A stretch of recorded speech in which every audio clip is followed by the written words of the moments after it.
Good morning, everybody.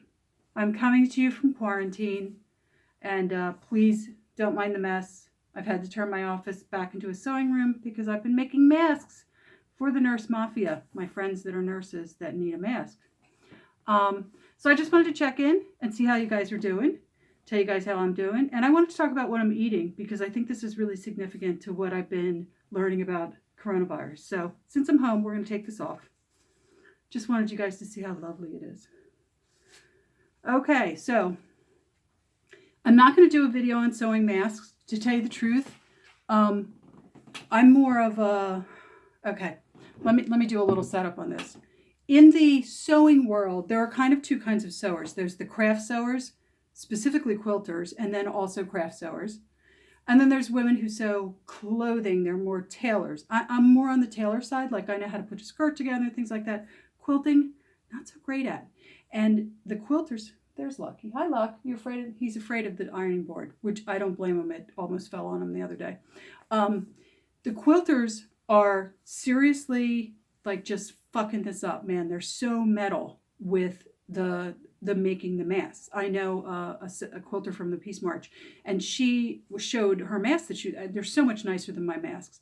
And I basically just got my mask pattern from a woman on YouTube, and I'll put her link in if any of you sew, you might like it. The only thing I did different from hers is, first of all, I put this nose piece in, which is bendable, which, by the way, I couldn't find wire. This is a Christmas ornament holder from Christmas. And I bent it, and it works pretty well. The hardest thing about this was getting it to stay in place, which is really hard. I've been making this, and my nursey friends have said that this has been coming out. So that's something I got to work on. And I've been like, every time I make a mask, it's a better mask. But it's a really steep learning curve on this. And then I started adding ribbon because there's an elastic shortage, everybody. I never thought in my lifetime I would say the words elastic shortage. There's also a fabric shortage, but I got to tell you, man, the quilters, hats off to the quilters. The quilters are just, man, they're metal. They're so metal at this. It's so cool. They are doing crazy shit. The stuff I've been seeing online, these women who are quilters, the masks they've been making are the most hardcore, seriously cool looking masks. So I'll put the link to the woman who made that mask. She seems to be a quilter. It's a little hard to explain. Quilters use very different equipment than women who just do like dressmaking. Specifically, they use this mat that has measurements and actual quilt patterns on it, so they can measure smaller pieces of fabric, whereas dressmakers, women that do more tailoring and dressmaking type stuff, we need a big flat surface because we're cutting out really big pieces of fabric. And that's the difference, is they're used to working with small pieces of fabric, which is why they are fucking up the mask scene so good right now. They're just balls to the wall. Whereas the dressmakers, we're used to using like big pieces of fabric. So for us to move down to a tiny piece is like, it's almost a little nerve-wracking. It is for me anyway. Anyway, so let's talk about what I'm eating, because I've been thinking about doing this video for a while because I've been reading so much about what people should be eating. So first of all, I'm doing a smoothie every day with some protein. The reason this is so ugly is it has chia seed in it and flaxseed and spinach. And this has a little bit of mango in it and some strawberries. And you guys know when you do these weird combos, they come out with these insane colors. Yesterday, my smoothie was black. I have to figure out what that recipe was. It was spinach, blueberry, chia seed, flaxseed, and the MCT coconut oil. And it was seriously like a black purple color. It was very, very goth. It was my goth smoothie, but I've been doing smoothies.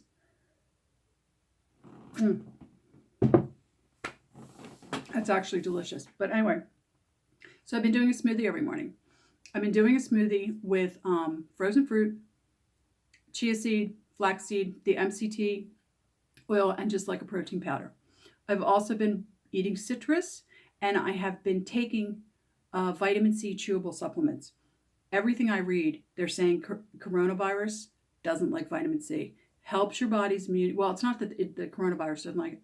The vitamin C in the high doses really, really helps your body. And it helps your body's immunity factor to be able to fight this. Another thing that I've been seeing a lot about is vitamin A. Vitamin A is an interesting one because it's a fat-soluble vitamin. It's basically comes from oily sources, so it's like sesame seed. This flaxseed has some vitamin A in it.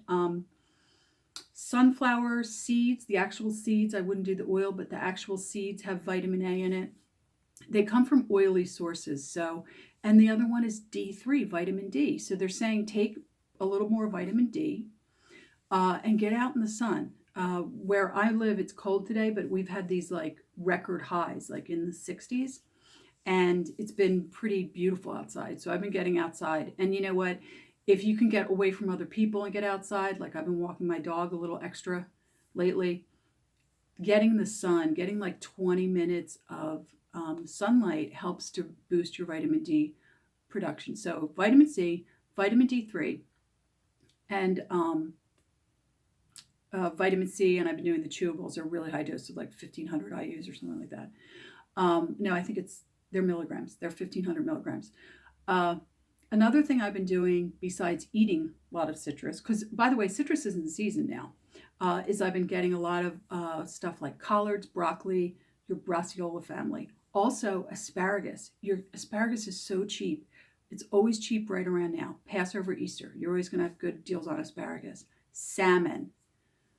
Cold water, non-farm raised, line caught or net caught salmon from Alaska. The other thing that's coming in now that would be a really good thing to eat is scrod, which is a female cod that has eggs, and cod, and all of your North Atlantic whitefish, because this is kind of their mating season, so there's a lot of them around. It's super cheap to buy them, and they are so high in really good minerals and really healthy fats. But the salmon's the big one, because salmon's got the omega-3 oils in it. Everybody needs them. Another thing I've been reading a lot about is getting magnesium and zinc into your diet, also as a way to boost your immunity. And I was very surprised to learn the other day from I was watching a podcast on YouTube, and the woman had horrible skin ailments her whole life, and she actually found out that Epsom salt helps your body absorb zinc in the bathtub, which I've never heard this. In my my 55 years, I've never heard this. But I thought that was a really interesting thing. So the other thing besides eating really healthy is I have also been doing some self-care. I've been doing a lot of hot baths.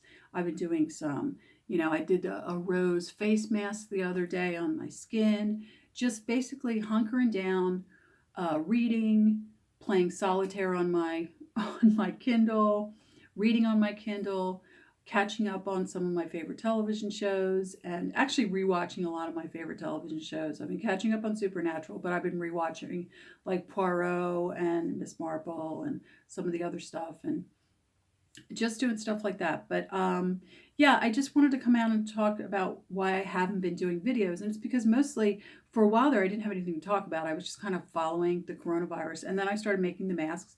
And I make about 5 or 6 a day, but they are time consuming. They take me about 30 minutes to make each mask. Mostly comes down to trying to get that little piece of wire to stay in one place, which is really difficult. Everything else about the mask is pretty easy, but try to get that piece of wire to stay in place is really hard. So anyway, I hope you guys are all staying well. I hope you're all staying mentally healthy. And please, if you're not feeling mentally healthy, reach out to family, reach out to friends. You could always dial 211, which is like 411 for social services. And they may be able to put you in touch with someone that you can talk to online or over the phone. Please, please, please, please. Trust me. I know about quarantine. I've talked about in my other video about having cancer. I was quarantined for 100 days after I left the hospital.